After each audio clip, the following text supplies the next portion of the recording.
As you know that first entry is recorded is in general journal और special journals में भी record होती हैं.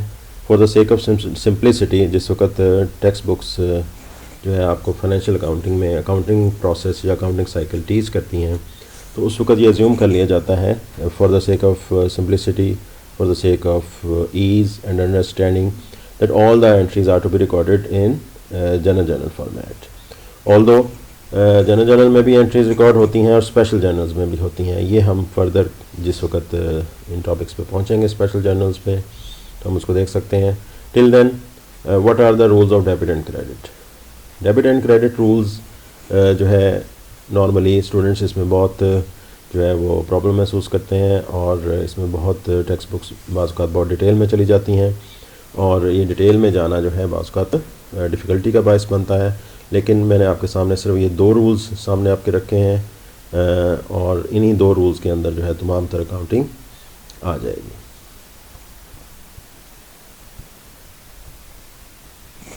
सो let's move on to the rules of debit and credit. Rules of debit and credit में सबसे पहली बात यह है कि what is meant by debit and what is meant by credit.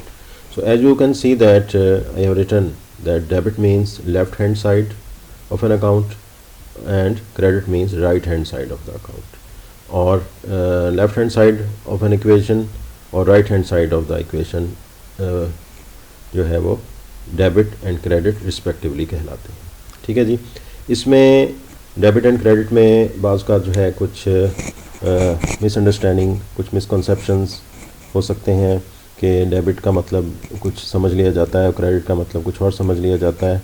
तो मैं उन मिसकंसेप्शंस में इस वक्त नहीं जा रहा. सिंपल जो है आपको जो है जिसके ज़रिए आप इजीली अंडरस्टैंड कर सकते हैं और पूरी की पूरी अकाउंटिंग इन्हीं rules of debit and credit पे बेस करती है.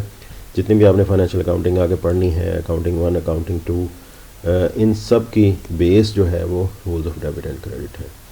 तो इन rules of debit and credit अगर समझ आ जाते हैं तो आगे अकाउंटिंग भी पूरी समझ आ जाती है. और debit means left hand column, credit means right hand column. Yeah, debit means left hand side of an account, credit means right hand side of the account. Column कह लें, equation कह लें, account कह लें, तो debit means left hand side, ये आपको नज़र आ रहा है debit left hand side पे ही है और credit right hand side पे ही है. और इसकी लॉजिक क्या है, इसकी लॉजिक हम कुछ नेक्स्ट लेक्चर्स में आपको मज़ीद समझ आ जाएगी.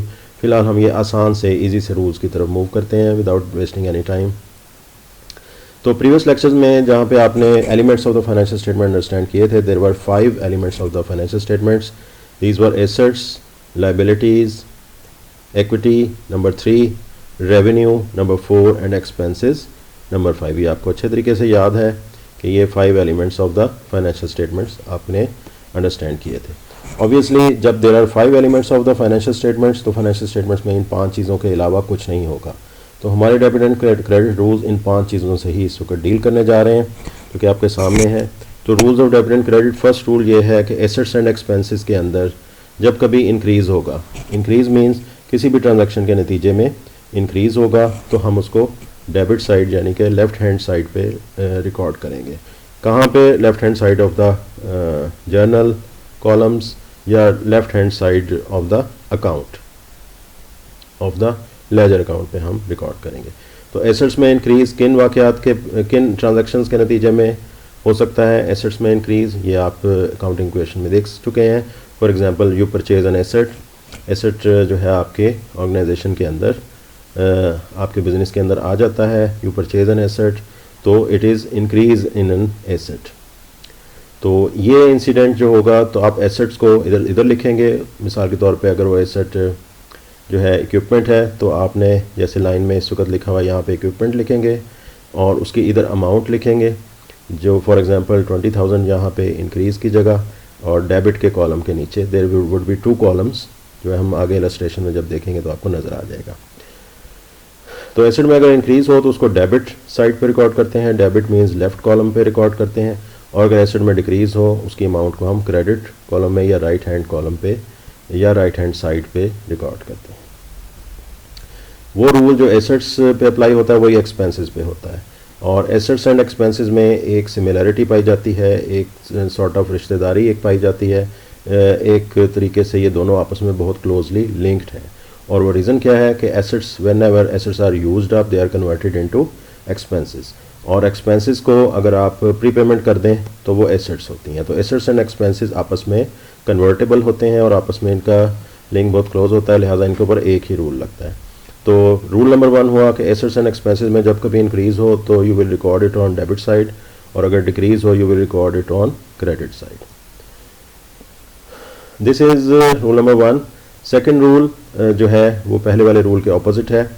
पहले वाले रूल के ऑपोजिट इस वजह से है कि एज़ यू नो कि अकाउंटिंग इक्वेशन के अंदर एसेट्स को हमने लेफ़्ट हैंड साइड दी थी ऑफ द इक्वेशन, तो इस वजह से जो उसके रूल्स हैं वो दूसरी साइड यानी लाइबिलिटीज़ एंड एक्विटी जो साइड हैं उसके ऑपोजिट बनेंगे।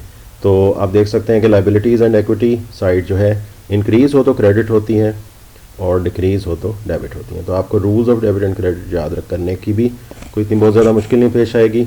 आप सिर्फ ये पहला रूल याद करेंगे जिसमें एसेट्स एंड एक्सपेंसेस में इंक्रीज़ हो तो डेबिट, डिक्रीज़ हो तो क्रेडिट, और दूसरा रूल इसके उल्ट है, यानी लाइबिलिटीज़ एंड एक्विटी जो है वो इंक्रीज़ हो तो क्रेडिट और डिक्रीज़ हो तो डेबिट। और इसमें मैंने रेवेन्यू का भी जिक्र नहीं किया। रेवेन्यू जो है वो एक्विटी का ही एक तरह से हिस्सा होता है, उसी के मातहत होता है, तो लिहाजा हम उसको जो है जैसे एसेट के मातहत एक्सपेंस का अकाउंट होता है, उससे रिलेटेड होता है, उसके मातहत होता है, उसके अंडर होता है, लिहाजा हम उसका रूल भी उससे मिलता जुलता होता है। इसी तरह रेवेन्यू जो है वो लाइबिलिटीज़ एंड एक्विटी के मातहत होता है, उससे मिलता जुलता होता है और उसके अंडर आता है, तो लिहाजा इन रेवेन्यू का रूल वही होगा जो लाइबिलिटीज़ एंड एक्विटी का होगा।